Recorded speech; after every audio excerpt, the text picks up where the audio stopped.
YouTube channel unique classes. और आज हम जो क्वेश्चन करने वाले हैं या फिर कहूँ जो यूनिट करने वाले हैं, वो जो यूनिट है उसमें से एक क्वेश्चन पक्का आता है। तो अगर आप एग्ज़ाम देने जाने वाले हैं तो आप सभी की डिमांड पे मैंने क्वेश्चन जो है यहाँ पर इसकी वीडियो बनाई है कि शीत युद्ध क्या होता है और उसके विभिन्न आयाम या फिर विभिन्न चरण बताइए, वो हम इस वीडियो में देखने वाले हैं। तो देखिए, आपकी यूनिट 2 में ये चीज़ कवर हो रही है। तो सबसे पहली बात हम फटाफट करेंगे, ज़्यादा टाइम नहीं लगाएंगे। शीत युद्ध क्या होता है? तो देखिए, शीत युद्ध जैसे मैंने आपको बताया है, दो जो महाशक्तियाँ थी यूएसए और यूएसएसआर, उन दोनों के बीच में क्या है, रक्त रंजित युद्ध होने के स्थान पर क्या होता था, हमेशा बातचीत के द्वारा प्रतिद्वंद्विता जो है वो बनी रहती थी। ठीक है, तो यहाँ पर वही चीज़ बताई गई है कि शीत युद्ध एक जो है युद्ध जैसी स्थिति थी, परंतु यह किसी वास्तविक सशस्त्र टकराव रहित युद्ध था। यानी कि हमेशा रहता था कि युद्ध होकर रहेगा, पर कभी भी युद्ध नहीं होता था। हमेशा टकराव जैसा जो था वो माहौल बना रहता था। जैसे द्वितीय विश्व युद्ध अपने अंत की ओर बढ़ रहा था, मित्र राष्ट्रों के बीच जो है अविश्वास और ईर्ष्या जो है बढ़ रही थी। यानी कि जैसे ही सेकेंड वर्ल्ड वॉर जो है अपने अंत की तरफ था, उसी समय उस सेकेंड वर्ल्ड वॉर के बाद ही क्या स्टार्ट होता है, हमारा शीत युद्ध का प्रारंभ होता है। यानी कि 1945 में जो शीत युद्ध है उसका प्रारंभ होता है। ठीक है, जैसे ही शीत युद्ध जो है, द्वितीय जो विश्व युद्ध है, वो अपने अंत की तरफ बढ़ रहा था, तो मित्र राष्ट्र जो थे उनके बीच में क्या हो रहा था, अविश्वास और ईर्ष्या हो रही थी। तो मैं आपको बता दूं, जो यूएसए और यूएसएसआर है वो दोनों के दोनों मित्र राष्ट्र में शामिल थे, वो सहयोगी थे एक दूसरे के। पर शीत जो ये दूसरा विश्व युद्ध है उसके समाप्त होते होते वो एक दूसरे के प्रतिद्वंदी बन गए। ठीक है, उनके बीच में अविश्वास जो है वो बढ़ गया और ईर्ष्या बढ़ गई। और युद्ध पश्चात विश्व में युद्धकालीन दो सहयोगी जो देश हैं, यानी कि अमेरिका और सोवियत संघ के बीच में दशकों से लंबी जो प्रतिद्वंद्विता है वो देखने को मिलती है। शीत युद्ध जो शब्द है उसको अगर राजनीतिक शब्दकोश में देखा जाए तो वो क्या बनेगा, आपका देशों के बीच तनाव की स्थिति के रूप में परिभाषित किया जाता है। यानी कि जो देशों के बीच में जो तनाव होता है उस स्थिति को शीत युद्ध कहा जाता है राजनीतिक तौर पर। तो आप इसे हाईलाइट करके लिख सकते हैं। ठीक है, जिसमें क्या होता है, प्रत्येक पक्ष स्वयं को मजबूत दिखाना चाहता है और मजबूत करने वाली जो नीतियां होती है वो अपनाता है। वास्तविक युद्ध की जो संभावना है कम करने का प्रयास करता है। ठीक है, तो इसमें क्या होता है, शीत युद्ध का अगर हम राजनीतिक रूप देखें तो इसमें जो दो देश होते हैं, फिर देशों के बीच में क्या होता है, तनाव की स्थिति उत्पन्न होती है, उसी को शीत युद्ध कहा जाता है राजनीतिक तौर पर। और इसमें क्या होता है, प्रत्येक जो पक्ष है, प्रत्येक देश अपने आप को मजबूत दिखाना चाहता है कि मैं ही क्या हूँ, प्रभावशाली हूँ, मेरा ही वर्चस्व है, और वो मजबूत करने वाली जो नीति है वो अपनाता है। और वास्तविक युद्ध होने की जो संभावना होती है बहुत कम करना चाहता है उसको, क्योंकि युद्ध होगा तो उसके बाद क्या होगा, युद्ध होगा तो दोनों ही देश जो हैं जीत कर भी हार जाएंगे। ठीक है, तो ये चीज़ हो गई। इसके बाद देखिए, कई विद्वानों ने, ये इंपॉर्टेंट है, कई विद्वानों ने जो है शीत युद्ध की परिभाषा देते हुए कहा है कि यह युद्ध जो है पूंजीवाद और साम्यवाद की असंगति के कारण उभरा है। ठीक है, यानी कि पूंजीवाद और साम्यवाद की जो असंगति है, एक विचारधारा है, एक वैचारिक टकराव है ये। यानी कि पूंजीवादी कौन था, यूएसए था, और साम्यवादी कौन था, आपका यूएसएसआर था। तो इन दोनों की जो विचारधारा है, एक तरीके से ये वैचारिक टकराव है, कई विद्वानों का ऐसा कहना है, जिसके कारण क्या होता है, पूर्वी गुट यानी कि सोवियत संघ और उसके सहयोगी के जो देश रहे, और पश्चिमी गुट यानी कि संयुक्त राज्य अमेरिका और उसके सहयोगी जो देश रहे हैं, उनके बीच में प्रत्यक्ष युद्ध जो है वो सीमित रहे थे। यानी कि युद्ध ना हुआ था, पर उसके स्थान में वैचारिक युद्ध हुआ था। ठीक है, टकराव हुआ था। शीत युद्ध के युग में हथियारों का जो उपयोग है वो सीमित था। अगर आप देखें, अगर जो शीत युद्ध के दौरान ही जो सीटीबीटी इस टाइप की जो एनटीपी, इस टाइप की जो कई जो निशस्त्रीकरण की जो वो है नीतियाँ वो की गई थी, समझौते किए गए थे। अगर ऐसा ना किया जाता तो क्या होता, तीसरा विश्व युद्ध हो जाता। ठीक है, तो जो हथियारों का उपयोग वो सीमित रहा था, और उसके बजाय जो हैं ये दोनों के दोनों जो प्रतिद्वंदी देश थे वो एक दूसरे के प्रभाव को रोकने के तरीके जो हैं उनके रूप में जो है प्रचार प्रसार करते रहते थे और इस्तेमाल करते रहते थे। ठीक है, 1947 में जो आपका ये कोलंबिया है, उसके स्टेट हाउस है, उसमें क्या हुआ था, स्टेट हाउस में अपने एक भाषण में अमेरिका जो राष्ट्रपति है उसने क्या है, सलाहकार जो रहा है, उससे पहली बार क्या है, शीत युद्ध शब्द का प्रयोग किया था। तो शीत युद्ध शब्द का प्रयोग किसने किया था, अमेरिकी राष्ट्रपति ने किया था, 1947 में किया था, कोलंबिया जो स्टेट हाउस है उसमें किया था अपने एक भाषण में। ठीक है, जब उन्होंने कहा था हमें धोखे में न रखा जाए, हम आज एक शीत युद्ध के बीच में हैं। ठीक है, तो इस तरीके से उन्होंने कहा था। तो ये आपकी पूरी डेफिनेशन है, यहाँ पर आप इसे पढ़ सकते हैं, और पूरा बस यही बता रखा है पूरा। इसके बाद अब हम इसके चरण जो है फटाफट देख लेते हैं। अब देखिए जो शीत युद्ध के जो चरण है वो हम देखेंगे, उससे पहले हमें थोड़ा सा इसका इंट्रोडक्शन देखना है कि द्वितीय विश्व युद्ध के बाद क्या हुआ था। दो जो सहयोगी देश रहे थे, एक दूसरे के सहयोगी देश रहे थे, वो एक दूसरे के विरोधी हो गए थे, ठीक है। तो जैसे कि यूएसए और यूएसएसआर जो है मित्र राष्ट्र में शामिल थे, एक दूसरे के सहयोगी थे, पर बाद में क्या हुआ, जो द्वितीय विश्व युद्ध है, सेकेंड वर्ल्ड वॉर, जैसे ही खत्म होता है वैसे ही वो एक दूसरे के प्रतिद्वंदी बन जाते हैं, ठीक है। और एक दूसरे की जो शक्ति है और प्रभाव है उसे कम करने के लिए हर जो एक तरीके से अवसर है उसका फ़ायदा उठाना चाहते हैं। इसके साथ साथ अगर देखा जाए तो ऐसा नहीं है कि उनके बीच में हमेशा ही टकराव रहा है शीत युद्ध के दौरान, ऐसा भी देखा गया है बहुत जगह उन्होंने सहयोग भी किया है। यानी कि ऐसा भी नहीं है कि दोनों महाशक्तियाँ जो हैं उनके बीच में प्रतिद्वंदता ही रही है। बहुत सारे ऐसे उदाहरण मिलते हैं, जैसे कि निकिता क्रुश्चेव जो है अमेरिकी जो राष्ट्रपति रही है, उसने क्या किया था, यात्रा की थी किसकी, सोवियत संघ की। से साथ साथ LTBT और जो PT NPT, ये दोनों के दोनों निशस्त्रीकरण जो संधियां हैं उन पर हस्ताक्षर किया था। दोनों देशों ने एक ही राय बनाई थी, सोवियत संघ और जो USA है हमारा अमेरिका, ठीक है, इन दोनों ने एक ही राय बनाई थी। तो इस तरीके से हमें देखने को मिलता है। अब देखिए यहाँ पर प्रथम जो चरण है इसमें हमें क्या बता रखा है। प्रथम चरण में हमें ये बता रखा है कि जो दोनों ही देश हैं वो एक दूसरे से जो है जानबूझकर जो एक दूसरे के शासन का जो विस्तार है उसका मुकाबला करने की कोशिश कर रहे थे, ठीक है। उनकी जो विचारधारा थी, यहाँ पर जो कहा जा सकता है कि जो सिर्फ नेता है उनकी गलती जो है, गलत धारणा की वजह से, क्यों नेता की गलत धारणा, अमेरिका का जो नेता था वो सोचता था कि अमेरिका जिस विचारधारा को फॉलो करता है वही विचारधारा पूरा विश्व फॉलो करे और इससे जो महाशक्ति जो है एक महाशक्ति बनकर अमेरिका बैठ जाएगा। और ऐसी सोच किसकी थी, सोवियत संघ की थी, ठीक है। तो हर संभव प्रयास करते थे वो एक दूसरे का मुकाबला करने के लिए। उदाहरण के लिए अगर देखा जाए तो चर्चिल का जो आयरन कर्टेन भाषण है, जिसमें उन्होंने सोवियत संघ के विरुद्ध जो है शांति और स्थिरता की जो रक्षा के लिए USA और ब्रिटेन की जो भूमिका पर जोर दिया था, ठीक है, चर्चिल ने जोर दिया था। और चर्चिल ने कहा था लोहे के पर्दे, जो शब्द है उसका प्रयोग किया था सोवियत संघ के लिए, तो आपको ध्यान रखना है सोवियत संघ के लिए लोहे के पर्दे का शब्द प्रयोग किया गया था, ठीक है। और इसके संरेखित राज्यों को पश्चिमी राज्यों के साथ खुले संपर्क से रोकने के लिए बनाए गए राजनीतिक सैन्य वैचारिक अवरोधों का उल्लेख करने के लिए किया था।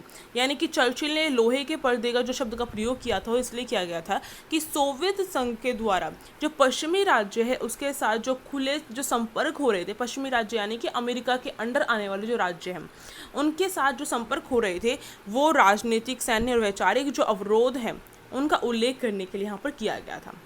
इसके बाद अगर हम देखें इसी तरीके से अमेरिका जो है, अमेरिकी नेता ने महसूस किया कि अगर वह सोवियत शासन पर अपनी सैन्य और परमाणु जो शक्ति है उसका एकाधिकार कर लेंगे, एकाधिकार के प्रभाव का उपयोग करेंगे, दबाव डालेंगे, तो वह जो है धराशायी हो जाएगा।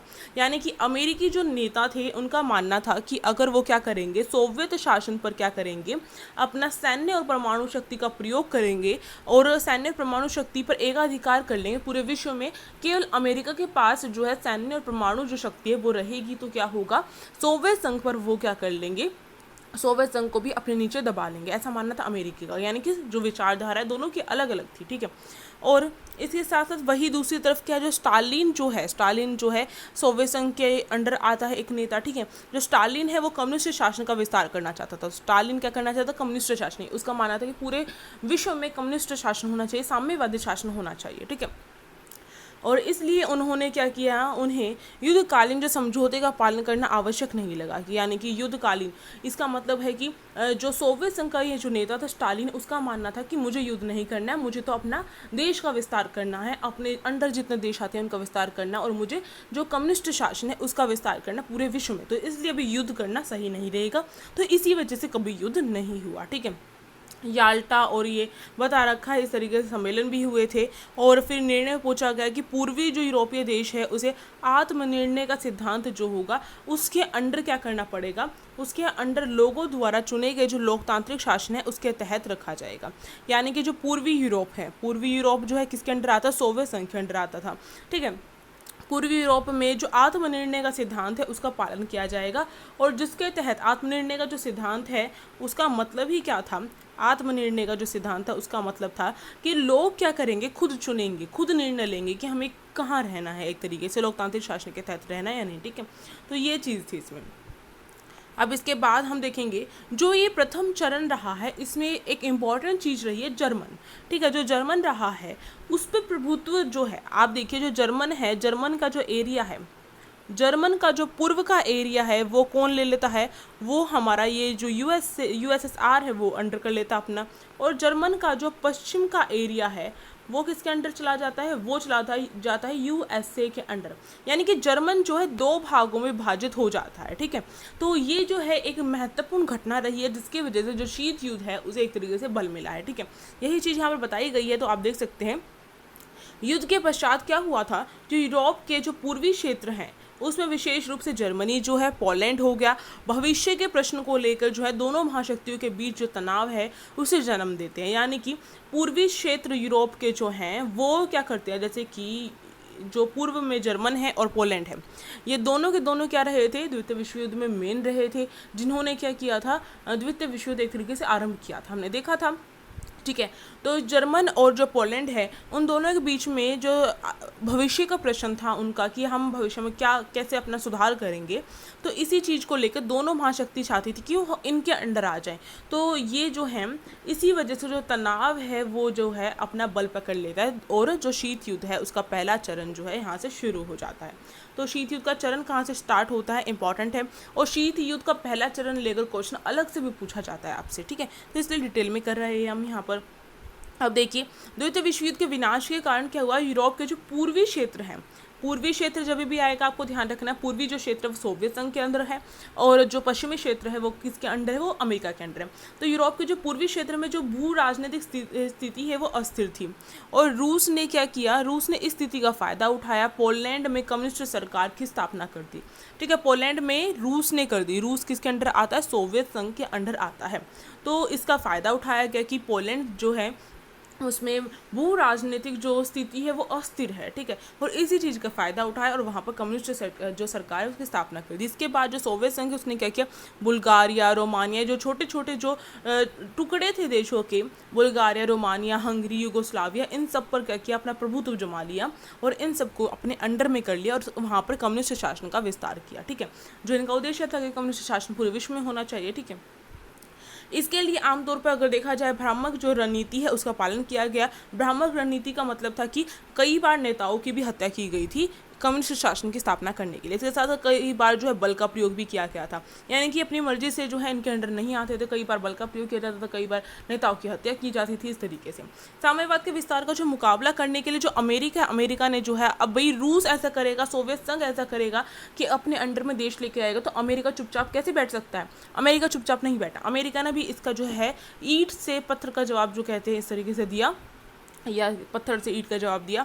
तो अमेरिका क्या करता है, अमेरिका जो है अपने जो राष्ट्र प्रमुखों ने दोनों जो उपाय यानी कि प्रत्यक्ष सैन्य सहायता और आर्थिक सहायता जो है उसका प्रयोग करना स्टार्ट कर दिया। यानी कि अमेरिका क्या करने लग गया, अपनी सैन्य सहायता के द्वारा और अपनी आर्थिक सहायता प्रदान करके वो क्या करने लग गया, वो दूसरे जो देश हैं, पश्चिम के जो देश हैं, उन्हें अपने अंडर में करने लग गया। ठीक है, दोनों नीतियों का जो लक्ष्य था वो क्या रहा था, ये जो दोनों नीति, सैन्य सहायता प्रदान करना और आर्थिक सहायता प्रदान करना, इन दोनों जो नीतियां हैं उनका लक्ष्य क्या था, साम्यवाद के विस्तार का मुकाबला करना। यानी कि जो यूएसएसआर जो है अपना विस्तार कर रहा है, साम्यवादी शक्ति का विस्तार कर रहा है, उसका मुकाबला करना, उसके साथ प्रतिस्पर्धा करना। ठीक है, तो यहाँ पर यही चीज़ बताई गई। अमेरिका क्या करता था, उन देशों को हथियार और सैन्य सहायता प्रदान करता था जो अमेरिका के अंडर थे, जो अमेरिका को क्या करते थे, समर्थन करते थे अमेरिका का। ठीक है, और बहुत सारे ऐसे देश थे जो अभी तक स्वतंत्र नहीं हुए थे, पर उनका मानना था कि हम स्वतंत्र होंगे तो हम अमेरिका में शामिल होंगे, तो अमेरिका उन्हें सैन्य जो अपना बल है वो प्रदान करता था जिससे वो स्वतंत्र हो सके और फिर वो उनके अंडर में आ सके। ठीक है, तो इस तरीके से जो दोनों शक्तियां हैं वो अपना वर्चस्व दिखाना चाहती थी बार बार। तो यही चीज़ जो है हमें प्रथम जो चरण है उसमें देखने को मिलती है। इसके बाद जो अमेरिका है वो जो है मार्शल प्लान जो है वो तैयार करता है। आपको ध्यान रखना, अमेरिका मार्शल प्लान करता है, यानी कि अमेरिका ने पश्चिमी जो यूरोप के देश हैं उसको अपना पुनरुद्धार करने के लिए वित्तीय सहायता प्रदान की। वो मार्शल प्लान के अंडर आती है, जो वो वित्तीय सहायता प्रदान करता है किसको, पूर्वी यूरोप के देशों को अपने अंडर लाने के लिए। इसके साथ साथ जो युद्ध से सबसे अधिक प्रभावित थे, जैसे गरीब, बेरोजगार और बहुत कम विकास दर, और इसके साथ साथ अस्थिरता की जो समस्या के कारण जो बिल्कुल ही टूट चुके थे जो देश, उनको क्या है वित्तीय सहायता प्रदान करता था अमेरिका, और यही उसकी क्या थी, मार्शल प्लान था। अब इसके जवाब में जो सोवियत संघ है वो मोल्टोवो योजना जो है उसकी घोषणा करता है, और इसमें वो भी क्या करता है, इसमें वो भी राजनीतिक और आर्थिक रूप से जो है सोवियत संघ क्या करता है, जो सहायता है वो किस प्रकार की सहायता, पुनर्निर्माण के लिए जो सहायता प्रदान करता है। यानी कि देश जो टूट चुके हैं, जिनकी आर्थिक स्थिति ठीक नहीं है, राजनीतिक जो स्थिति है वो ठीक नहीं है, और अगर वह सोवियत संघ का समर्थन करते हैं तो सोवियत संघ जो है मोल्टोवा जो योजना है उसके तहत क्या करेगा, उनके पुनर्निर्माण के लिए सहायता प्रदान करेगा, चाहे वित्तीय हो चाहे सैन्य हो, ठीक है, इस तरीके से।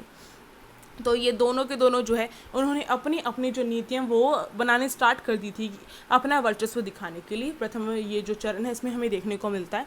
इसके बाद जो है साम्यवादी शासन का विस्तार और भी बढ़ता चला गया। 1948 में जो कम्युनिस्ट शासन है उसके तहत जो चेकोस्लोवाकिया है उसमें हस्तक्षेप किया गया सोवियत संघ के द्वारा और उसे अपने अंदर शामिल कर लिया गया। इसके बाद हम देखते हैं जो तनाव है वो बहुत ज़्यादा बढ़ता चला गया, क्योंकि 1948 में क्या हुआ था, 1948 में जो पश्चिम गुट है उसे अपने अधीन कर लिया गया था, ठीक है, पश्चिम गुट को अपने अधीन कर लिया गया था, किसके द्वारा, यूएसए के द्वारा अपने अधीन कर लिया गया था, ठीक है, पश्चिम गुट को। और सोवियत संघ के द्वारा भी क्या कर लिया गया था, सोवियत संघ के द्वारा जो पूर्वी जो गुट है उसे अपने अधीन कर लिया गया था, और जो पूर्वी गुट जो है, पूर्वी गुट जर्मन का जो पूर्वी गुट है उसे अपने अधीन कर लिया गया था। तो जर्मन का जो पूर्वी गुट है उसे क्या कहा गया था, इसे कहा गया था जर्मन लोकतांत्रिक गणराज्य, ठीक है। और जो पश्चिमी गुट जो किसके अंडर था, यूएसए के अंडर था, उसे क्या कहा गया था, उसे जर्मन का संघ जो संघीय गणराज्य है वो नाम दिया गया था, आपको ध्यान रखना है। और इसी के साथ क्या स्टार्ट हो जाता है, शीत युद्ध यहीं से आरंभ हो जाता है। और इसके बाद क्या होता है, इसके बाद जो पूर्वी जर्मनी है उस पर जो है बहुत सारे जो है एक तरीके से वो लगाए गए, अवरोध वगैरह लगाए गए, और जो सहायता प्रदान करता था पूर्वी जर्मनी पश्चिमी जर्मनी को, वो सारी चीज़ें रोकी गई, जैसे कि सड़क नहर वगैरह है उसकी पहुंच, यानी कि बर्लिन नाकाबंदी की गई। आपने सुना होगा जर्मन में एक दीवार थी बर्लिन, वो दीवार जो है पूर्वी और पश्चिमी जर्मन को क्या करती थी, डिवाइड करती थी दो हिस्सों में, और यही जो चीज़ है इसी को लेकर जर्मन जो बर्लिन नाकाबंदी है इसका नाम दिया गया था, ठीक है। और यहीं पर आप देखेंगे कि जो यूएसए है वो क्या करता है, यूएसए नाटो यानी कि उत्तर अटलांटिक संधि जो है संगठन जो है उसका निर्माण करता है अपने वर्चस्व को दिखाने के लिए। नाटो जो है उसके तहत क्या होता है, जितने भी जो देश अमेरिका के समर्थन में है वो नाटो में शामिल हो जाते हैं, ठीक है। तो ये चीज़ हमें देखने को मिलती है प्रथम चरण के दौरान। प्रथम चरण आपका बहुत ज़्यादा इंपॉर्टेंट था, इसलिए मैंने यहाँ पर आपको करवाया है प्रथम चरण। आई होप ये आपको समझ में आया होगा, और अगर ये वीडियो अच्छी लगी हो तो आप इसे लाइक कर सकते हैं, शेयर कर सकते हैं अपने फ्रेंड्स के पास, और सब्सक्राइब करना तो बिल्कुल भी नहीं भूलना है। और हम जो हैं अभी थोड़ी देर में आपके लिए जो है क्योंकि नेक्स्ट जो भी क्वेश्चन इंपॉर्टेंट दिखेगा मुझे उससे रिलेटेड जो वीडियो होगी वो मैं बनाऊंगी आपके लिए। और ये पूरा कंप्लीट नहीं हुआ है, और भी बाकी चरण हैं आपके इसके, पर अभी आपके पास टाइम बहुत कम है, इसलिए प्रथम चरण आपको करवाया गया क्योंकि यही पूछा जाता है मोस्टली। तो चलिए देखते हैं। चलिए अब हम सेकंड चरण भी देख लेते हैं, क्योंकि क्या पता क्या क्वेश्चन आ जाए आपका प्रथम चरण ना पूछ के पूरे आपके जितने भी चरण हैं वो पूछे जाते हैं मोस्टली। तो देखते हैं द्वितीय चरण में क्या बताया गया है। पहला चरण था उसमें तो हमने देख लिया किस तरीके से जो प्रतिद्वंदता है वो बढ़ती चली गई, जर्मनी जो है उसे दो भागों में विभाजित किया गया। अब हम कोरिया जो संकट है, कोरिया जो युद्ध हुआ था वो देखेंगे। इसमें भी उत्तर कोरिया और पश्चिमी कोरिया दो हिस्सों में, उत्तर कोरिया और दक्षिणी कोरिया दो हिस्सों में जो है कोरिया बट गया था, ठीक है, आपको ध्यान देना है। अब देखिए इसमें क्या हुआ था, जो अमेरिका है वो क्या करता था, लगातार जो कम्युनिस्ट शासन है उसके प्रसार को रोकने के लिए, जो है मुकाबला करने के लिए अपनी आर्थिक और जो सैन्य शक्ति है वो जारी रखता था, ठीक है। इसी दशा में क्या हुआ, इसी दिशा में उत्तर और दक्षिण कोरिया के बीच जो सशस्त्र जो विद्रोह चल रहा था, जो टकराव चल रहा था, उस पर अमेरिका ने पहली बार क्या किया था, न्यूजीलैंड उसको लेकर, यानी कि उत्तरी कोरिया और दक्षिणी कोरिया के बीच में जो विवाद चल रहा था, सशस्त्र विद्रोह होने के जो टकराव था, उसी चीज़ को लेकर अमेरिका ने पहली बार क्या किया, न्यूजीलैंड और ऑस्ट्रेलिया के साथ एक जो है एक तरीके से एक जो सुरक्षा संधि है, अनजुस जो सुरक्षा संधि है उस पर हस्ताक्षर किए थे 1 सितंबर 1951 में, ठीक है। इसके बाद अमेरिका ने जो है 8 सितंबर 1951 में जो है जापान के साथ जो है शांति संधि पर हस्ताक्षर किया, ठीक है। इसके बाद क्या होता है, दोनों ही गुटों के बीच में यानी कि यूएसए और यूएसएसआर के बीच में इन संधियों के जरिए क्या हुआ, दोबारा जो तनाव की स्थिति है वो क्या हो गई थी, एक तरीके से बढ़ गई थी। पर ऐसा नहीं है कि दोनों ही जो गुट हैं उनके बीच में हमेशा तनाव रहा था। दोनों गुटों के बीच में एक जो तनाव को शांति में बदलने का जो एक मास्को सम्मेलन है वो किया गया था। ठीक है, कुछ प्रयास किए गए थे मास्को सम्मेलन के। मास्को सम्मेलन के तहत क्या था, जो कि सोवियत संघ और अमेरिका और ब्रिटेन जो है सुदूर पूर्व यानी जो विशेषकर जो कोरिया है उसके लिए क्या करेंगे, उसमें स्थिरता लाने का समझौता करेंगे। यानी कोरिया जो है, कोरिया के बीच हमेशा जो है विवाद रहता था, आपसी टकराव रहता था, तो कभी भी युद्ध हो सकता था। तो इसी चीज़ को रोकने के लिए जो है मास्को सम्मेलन किया जाता है, जिसमें सोवियत संघ, अमेरिका और ब्रिटेन शामिल होता है कि कोरिया में जो अस्थिरता आई हुई है उसे क्या करेंगे, वो रोकेंगे। ठीक है, तो लेकिन ये जो प्रयास है उनका ये व्यर्थ हो जाता है, सफल नहीं होता है, क्योंकि 1950 में जो कोरिया है, कोरिया संकट जो है उसका मामला क्या संयुक्त राष्ट्र संघ के पास भेजा जाता था। ठीक है, भेजा गया। उसके बाद क्या हुआ, जब कोरिया संकट 1950 में संयुक्त राष्ट्र के पास यानी कि यूएनओ के पास भेजा गया, तो उसके बाद जो है उसके बाद जो ये समझौता है, इस समझौते से पहले ही जो कम्युनिस्ट शासित यानी कि उत्तरी कोरिया, आप देखिए यहाँ पर जो उत्तरी कोरिया है, ये देखिए उत्तरी कोरिया है, उस पर किसका शासन था, कम्युनिस्ट शासन था। ठीक है, और जो दक्षिणी कोरिया है उस पर किसका शासन था, दक्षिणी कोरिया पर जो है यूएसए का शासन था। आपको ध्यान देना, उत्तरी कोरिया पर किसका, यूएसएसआर की विचारधारा का शासन था, एक तरीके से कहा जा सकता है। तो उत्तरी कोरिया क्या कर देता है, दक्षिणी कोरिया पर हमला कर देता है। अब जब दक्षिणी कोरिया जो है अमेरिकी, एक तरीके से अमेरिकी विचारधारा का समर्थन है, तो अमेरिका उसी का तो साथ देगा ना। तो ऐसा किया जाता, तो क्योंकि ये मामला कहाँ पर गया था, 1950 में संयुक्त राष्ट्र के पास गया हुआ था। तो अब संयुक्त राष्ट्र इसको लेकर कुछ ना कुछ तो फैसला सुनाएगा। जब बिना पूछे ताछे जो है उत्तरी कोरिया किस पे कर देता है, आक्रमण दक्षिण कोरिया पर कर देता है, तो जो सोवियत संघ है उस समय जो है यूएनओ में मौजूद नहीं था। आपको ध्यान देना, सोवियत संघ नहीं था उसी सुरक्षा परिषद में मौजूद यूएनओ में। तो इसी का फ़ायदा कौन उठाता है, अमेरिका उठाता है, और संयुक्त राष्ट्र संघ के साथ मिलकर वो क्या करता है, वो एक फ़ैसला लेता है, एक फ़ैसला जो है लेता है, जिसके अंतर्गत क्या है, उत्तरी कोरिया को क्या करना पड़ेगा, उत्तरी कोरिया को शांति का उल्लंघन करने के लिए दोषी ठहराया गया था। ठीक है, उत्तरी कोरिया जिसने आक्रमण किया था दक्षिणी कोरिया पर, तो उत्तरी कोरिया को क्या किया गया, शांति जो है, शांति भंग करने के लिए जो दोषी ठहराया गया। और दक्षिणी कोरिया को क्या किया गया, संयुक्त राष्ट्र की तरफ से दक्षिणी जो कोरिया है उसे सैन्य सहायता प्रदान की गई थी। ठीक है, और इसी के साथ क्या हुआ, वैचारिक जो प्रतिद्वंदता है वो बढ़ती चली गई, टकराव बढ़ता चला गया यूएसए और यूएसएसआर के बीच में। इसके बाद क्या है, जो यूएसए है, जो अमेरिका है, वो दक्षिणी कोरिया का समर्थन कर रहा था, जैसे मैंने आपको बताया। और जो आपका यूएसएसआर है, सोवियत संघ है, और जो चीन है वो कम्युनिस्ट शासित देश थे, और वो उत्तरी कोरिया का समर्थन कर रहे थे। तो ये मैंने आपको पहले ही बताया था।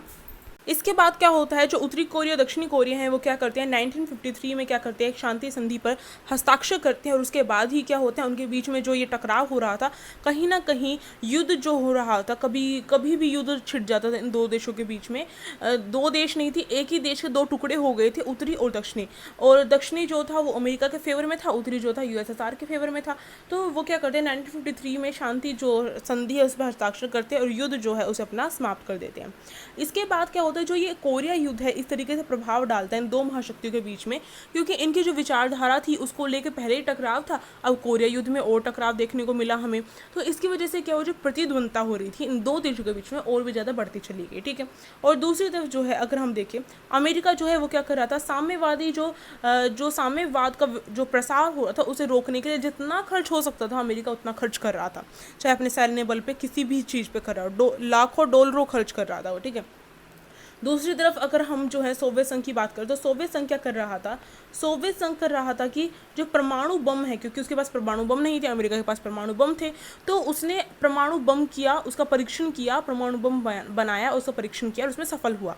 तो अब जो है सोवियत संघ अमेरिका के मुकाबले बिल्कुल फिट बैठ रहा था। ठीक है, तो इसके बाद क्या होता है, इसके बाद जो है इस चरण के दौरान हम देखने को मिलता है कि जो शक्ति संघर्ष है वो हमें देखने को मिलता है किस तरीके से बढ़ता है, और तनाव जो है कम होने की जगह क्या हो जाता है, और भी ज़्यादा बढ़ जाता है। तो किस तरीके से कोरिया युद्ध की वजह से जो है तनाव बढ़ता है, ये चीज़ हमने यहाँ पर देखी है।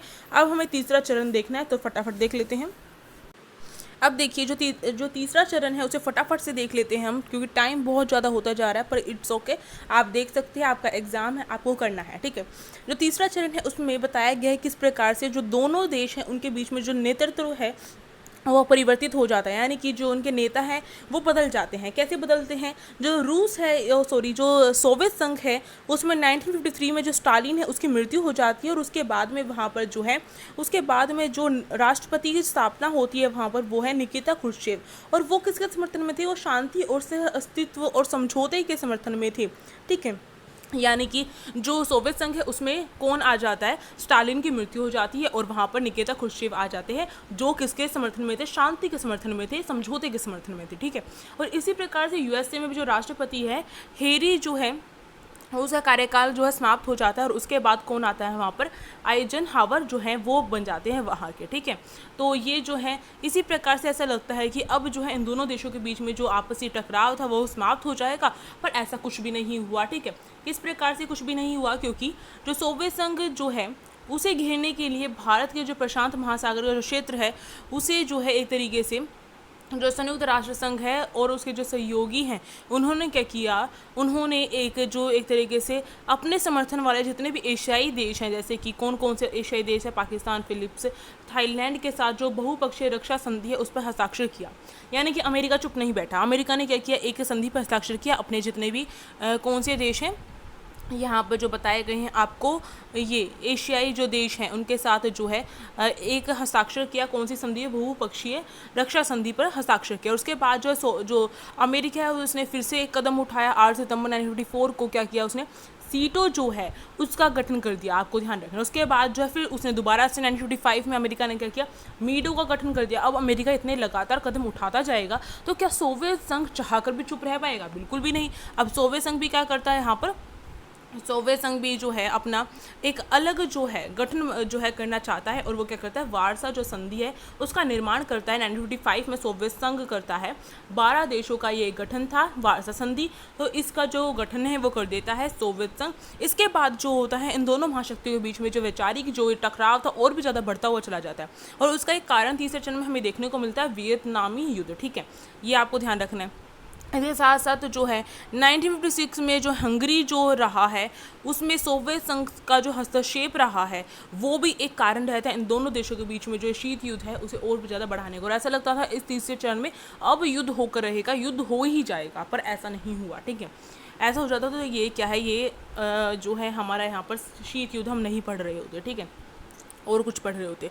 अब देखिए इसी तरीके से जो अमेरिका है उसमें जो हाइजनहावर सिद्धांत, हाइजनहावर आपको पता है इसके जो राष्ट्रपति बने थे हाइजनहावर, उसी के नाम पर सिद्धांत रखा गया हाइजनहावर सिद्धांत।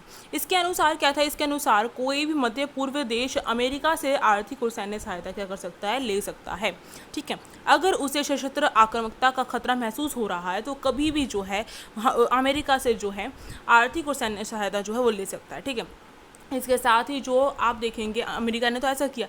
इसके साथ ही सोवियत संघ जो है इस चरण में हाइड्रोजन जो बम है उसका परीक्षण कर लेता है और अपने हथियारों में क्या करता है? बढ़ोतरी कर लेता है, हथियारों की होड़ में और भी एक कदम आगे बढ़ जाता है। ठीक है, और इसके साथ साथ एक जो स्वेज नहर का जो संकट रहा है इन दोनों के बीच में जो है एक तरीके से इन दोनों के बीच में जो है एक ऐसा मुद्दा रहा है जिसमें दोनों देशों ने अपने संबंधित सहयोगी देशों की मदद करने के लिए जो है सहमत हुए थे, यानी कि आपस में विरोध कर रहे थे, एक दूसरे का टकराव हो रहा था।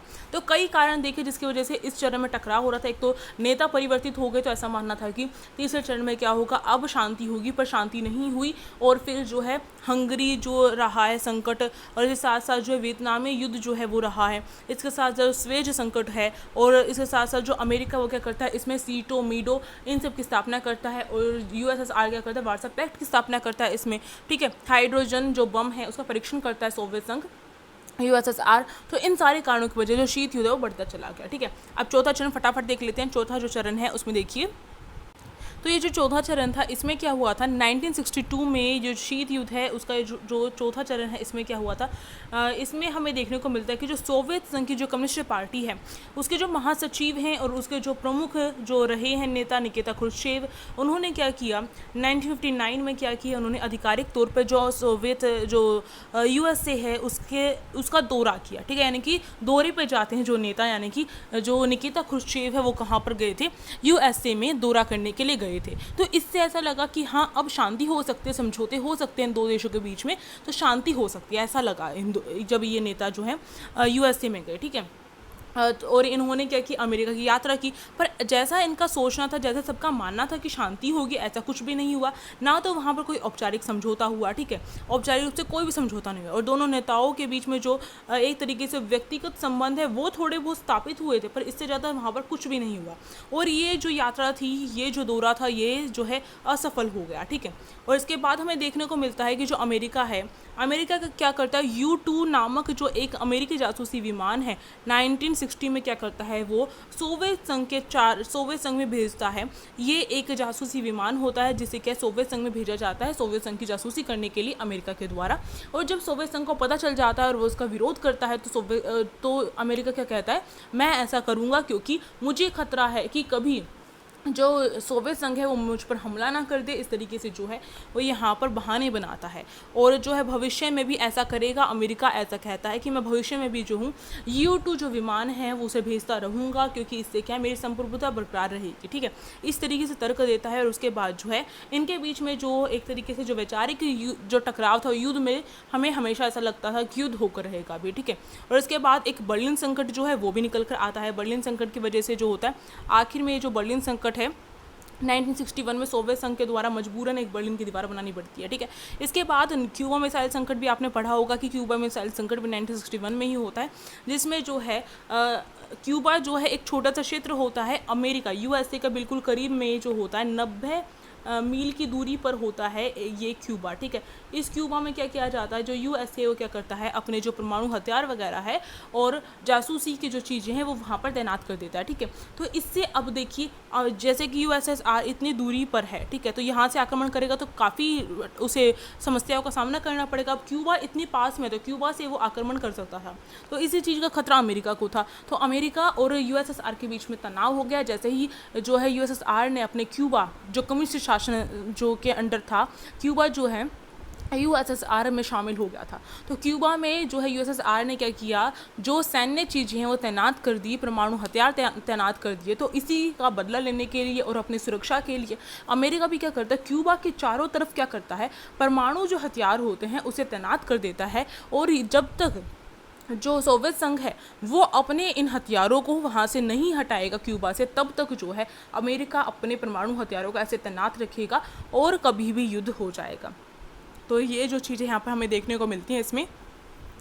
और जो क्यूबा संकट है वो इस तरीके से इसका समाधान होता है, क्योंकि जो USSR है वो क्या करता है, आखिर का USSR जो है वो क्या करता है, क्यूबा से अपने हथियारों को हटा लेता है और इसी तरीके से अमेरिका भी हटा लेता है। तभी जो होता है इनके बीच में थोड़ी शांतियाँ होती है, ना तो ऐसा लग रहा था अभी युद्ध होकर रहेगा, ठीक है। अब हम 5वां चरण देखेंगे फटाफट से। 5वां जो चरण है उसमें ऐसा महसूस होता है कि अभी हमने देखा कि किस तरीके से क्यूबा जो है, क्यूबा मिसाइल संकट जो है, यानी क्यूबा और जो अमेरिका है वो दोनों अपने हथियारों को लेकर वहाँ पर खड़े हो जाते हैं और ऐसा लगता है अब परमाणु युद्ध हो जाएगा। तो यानी कि तीसरा विश्व युद्ध होने का संकट जो है वो देखने को मिलता है। और दोनों जो विश्व में जितने देश हैं उन सबको ऐसा महसूस होता है और सबको ऐसा लगता है अगर युद्ध हो जाता तो क्या होता, परमाणु संकट जो है वो बना रहता है हमेशा। तो यानी कि अगर युद्ध होगा इन दो देशों के बीच में तो क्या होगा, यहाँ पर जो परमाणु जो हथियार है उससे जो है पूरा विश्व नष्ट हो जाएगा, ऐसा जो संकट है। और ऐसी चीज़ों से सबको भय लगना स्टार्ट हो गया और इसी चीज़ को देखते हुए जो USA और USSR है उनके बीच में भी थोड़ी सी आम सहमति बनी कि हमें जो है परमाणु जो परीक्षण है और परमाणु जो हथियार है उन पर थोड़ी बहुत रोक लगानी ही पड़ेगी, सीमित करने पड़ेंगे, तभी जो है सही हो पाएगा, शांति बनी रहेगी। और आपको पता है सोवियत संघ के जो नेता रहे हैं, कौन रहे हैं नेता, निकिता क्रुश्चेव रहे हैं, वो तो आम सहमति पर हमेशा से सहमत रहे हैं, ठीक है। तो इसको लेकर जो अमेरिका और सोवियत संघ के बीच में जो नेता है 1963 में एक जिनेवा में क्या करते हैं, आपस में घनिष्ठ जो संबंध है उसे स्थापित करते हैं और मॉस्को और वाशिंगटन के बीच जो है हॉटलाइन स्थापित करने का निर्णय लेते हैं 1963 में जिनेवा में। तो एक ये प्रयास किया गया इन दोनों नेताओं के द्वारा, अमेरिका और सोवियत संघ के नेताओं के द्वारा। अब क्रुश्चेव जो है वो तो हमेशा से क्या रहे हैं, सह अस्तित्व, शांतिपूर्ण सह अस्तित्व के जो विचारधारा है उनके अंदर रही है। तो क्रुश्चेव क्या करते हैं, अपने तरफ से जो है एक कदम बढ़ाते हैं और आइजनहावर जो है उसके साथ जो है बात करते हैं इसी चीज़ को लेकर जो हमने अभी ऊपर देखा था, इस मास्को और वाशिंगटन की जो हॉटलाइन है उसे स्थापित करने के लिए। इसके साथ साथ वो निशस्त्रीकरण जो है और जो शांतिपूर्ण जो सह अस्तित्व है उसकी अपील भी जो है उसको लेकर भी जो है संयुक्त राष्ट्र संघ यूएनओ में जो महासभा है, यूएनओ की महासभा, उसमें भी जो है इसके बारे में बात करते हैं कि हमें निशस्त्रीकरण जो है फॉलो करना चाहिए और शांतिपूर्ण सह अस्तित्व के प्रयास करने चाहिए, ऐसा मानना था निकिता ख्रुश्चेव का। ठीक है, और इसमें जो है इसको लेकर जो है कई संधियाँ की जाती है यूएसए और यूएसएसआर के बीच में, जैसे कि आंशिक प्रशिक्षण प्रतिबंध संधि, जिसे हम एलटीबीटी कहते हैं, तो ये संधि होती है इनके बीच में। इसके साथ साथ जो है परमाणु हथियार के परीक्षण पर प्रतिबंध जो है वो लगाने के लिए 5 अगस्त 1963 को इन दोनों के बीच में एनपीटी जो संधि है वो की जाती है, जिससे परमाणु हथियारों पर प्रतिबंध लग सकते हैं और एक हद तक सीमित किया जा सकता है परमाणु हथियारों को। ठीक है, तो इन सारी चीज़ों के द्वारा जो है निशस्त्रीकरण को बढ़ावा मिला है यहाँ पर, और इससे जो है शीत युद्ध कहीं ना कहीं थोड़ा सा ठहरा है। ठीक है, परंतु जो है इन दोनों देशों के बीच में इस चरण में भी जो है जर्मनी की जो समस्या है और जो वियतनाम का जो युद्ध है, इन ये दो जो समस्याएं हैं वो अभी भी बरकरार थी। जर्मनी का विभाजन हो गया था, हमने देखा था। ठीक है, पूर्वी और पश्चिमी जर्मनी, तो वो समस्या अभी विद्यमान थी। उसके साथ साथ जो है वियतनाम जो युद्ध है वो अभी भी था। तो इन दोनों पक्षों के बीच में इसको लेकर कोई भी निर्णय नहीं लिया गया था, तो हम पूरी तरीके से ये नहीं कह सकते कि शीत युद्ध समाप्त हो गया था। अब छठा जो चरण है फटाफट से देख लेते हैं। जो छठा चरण रहा है उसमें भी क्या शांति स्थापना जो है वो देखने को मिलती है, और बहुत ज़्यादा शांति स्थापना देखने को मिलती है यूएसए और यूएसएसआर के बीच में। इसको लेकर जो है कुछ विद्वानों ने इस चरण को क्या देहांत्य चरण भी कहा है, क्योंकि इसका अर्थ होता तनाव में कमी। ठीक है, तो इस चरण में जो तनाव में कमी आई थी, क्योंकि जो है अमेरिका के जो राष्ट्रपति है जॉन जो कैनेडी हैं और जो रूस के राष्ट्रपति निकिता ख्रुश्चेव हैं, उन दोनों के बीच में क्या हुआ था, सहयोग के प्रयास हुए थे, अमेरिकी सोवियत संबंध जो है बेहतर हुए थे। ठीक है, तो ये चीज़ हमें देखने को मिलती है इस चरण में। इसके साथ साथ जो है कई अमेरिकी सोवियत जो संबंध की दिशा में मोड़ने के लिए, जो शीत युद्ध के तनाव को कम करने के लिए, जो शांति स्थापित करने के लिए कई ऐसे कदम उठाए गए थे इस चरण में। अगर हम देखें तो आंतरिक जो प्रतिद्वंद्विता और जो टकराव है वो किस हद तक जो है कम हुआ था, ये देखने को मिलता है हमें, बहुत हद तक कम हुआ था। इसके साथ साथ जो है आंतरिक टकराव और प्रतिद्वंद्विता ने सांस्कृतिक आदान प्रदान का रूप ले लिया था, यानी कि संस्कृतियों का आदान प्रदान होना शुरू हो गया था अमेरिका और सोवियत संघ के बीच में, और विभिन्न समझौते करे गए थे एक दूसरे के साथ। जो है एक दूसरे के जो राज्य में जो नेता हैं उनके दौरे किए गए थे। इसके द्वारा हमें देखने को मिलता है कि यहाँ पर जो शांति स्थापना के बहुत ज़्यादा प्रयास किए गए थे। ठीक है, इस चरण में। इसके साथ साथ जो विद्वान है इसे जो है क्या कहते हैं, देहांत का चरण कहते हैं, आपको ध्यान रखना है। और इसके अंदर मॉस्को की संधि की गई थी। 1971 का जो बर्लिन समझौता है वो किया गया था। नॉर्मली आप इनके नाम लिख दें तो काम चल जाएगा, ज़्यादा एक्सप्लेन नहीं करना है। ठीक है, इसके बाद देखिए और भी सम्मेलन किए गए थे। हेलसिंकी समझौता किया गया था, ठीक, बेलग्रेड सम्मेलन किया गया था। इस तरीके से इतने सारे जो सम्मेलन हैं वो किए गए थे, संधि की गई थी। सोल्ट वन संधि इसके दौरान हुई थी। ठीक है, इन सारे प्रयासों से क्या हुआ था, ये जो चरण है वो शांतिपूर्ण जो चरण है वो कहा जा सकता है, तनाव में कमी वाला चरण कहा जा सकता है, देहांत चरण कहा जा सकता है। ठीक है, तो ये देखने को मिला था। पर ऐसा नहीं कहा जा सकता कि दोनों ही जो ये देश थे इनके बीच में बिल्कुल ही शांति स्थापना हो गई थी। शीत युद्ध अभी विद्यमान था। तो हमें देखने को मिलता है कि जहाँ पर शांति थी, एक तरफ शांति बनाने के लिए बहुत सारी संधि और समझौतों पर हस्ताक्षर किए गए थे, वहीं दूसरी तरफ जो है ये दोनों के दोनों देश जो हैं एक दूसरे के साथ जो है कभी भी टकराव की जो स्थिति है उनके बीच में हो जाती है। जैसे कि सोवियत संघ की तुलना में जो अगर देखें मध्य पूर्व के जो देश है जो अमेरिका के अंडर आते थे, उन्होंने क्या किया था, ईरान में आयुध जो निर्माण है उसका समर्थन कर दिया था। और इसके साथ साथ जो हिंद महासागर में सोवियत संघ क्या करता है, नियंत्रण करता है, तो अमेरिका भी इसका बदला लेगा। ठीक है, सैन्य अड्डे बना देता है अमेरिका भी। तो इस तरीके से देखने को मिलता है। और 1971 में जो भारत पाकिस्तान का युद्ध है और 1973 में मिस्र इजराइल का जो युद्ध है, इसकी वजह से भी इन दोनों देशों के बीच में कहते हैं प्रतिद्वंद्विता होती है, क्योंकि अमेरिका किसको सपोर्ट कर रहा था, पाकिस्तान को कर रहा था। भारत को सपोर्ट कौन कर रहा था, यूएसएसआर कर रहा था। तो जब इन दोनों के बीच में युद्ध होता है तो इसका मतलब क्या है, इनके सहयोगी देशों के बीच में युद्ध हुआ है, इसका मतलब क्या है, वो एक दूसरे से क्या कर रहे हैं, प्रतिद्वंद्विता कर रहे हैं। एक तरीके से ये देखने को मिला था हमें। ठीक है, तो कहीं शांति थी और कहीं जो है थोड़ी बहुत जो है चिंगारी अभी भी हो रही थी। तो अगर हम मेनली कहीं तो इसे देहांत जो चरण है वो कहेंगे। ठीक है, अब आगे देखिए अंतिम चरण की बात करेंगे, उसके बाद आपके सारे चरण कंप्लीट हो जाएंगे और आई होप आपको समझ में आ रहा होगा। अंतिम चरण जो है इसमें भी जो है शांति स्थापना के बहुत ज़्यादा प्रयास किए गए थे, पुनः शांति प्रयास किए गए, क्योंकि अभी हमने देखा कि किस तरीके से बात बिगड़ गई थी, तो पुनः शांति जो स्थापना है वो की गई। पर ये शांति बहुत लंबे टाइम तक नहीं रही, क्योंकि अफ़गान संकट हुआ। अफ़गान संकट की वजह से इन दोनों के जो नेता वगैरह हैं उनके अंदर क्या हुआ था, दोबारा से जो है शीत युद्ध आरंभ हो गया था। नव शीत युद्ध कहा जाता है इस लास्ट चरण को। तो फिफ्थ चरण को क्या कहा, छठे चरण को क्या कहा जाता है, देहांत चरण, और लास्ट वाले चरण को क्या कहा जाता है, नव शीत युद्ध का चरण कहा जाता है। आपको ध्यान रखना, अफगान संकट जो है वो हो गया था इन दोनों देशों के बीच में। तो इस तरीके से हमें देखने को मिलता है जो युद्ध है कभी भी स्थिति बिगड़ सकती थी।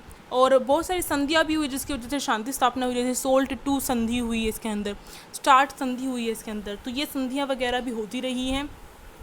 और इसके साथ ही जो है आपका ये चरण समाप्त होता है यहाँ पर, और आपका कंप्लीट होता है ये जो यूनिट का ये इंपॉर्टेंट क्वेश्चन था। मैंने सारे चरण कंप्लीट करे, बहुत अच्छे से एक्सप्लेन किए।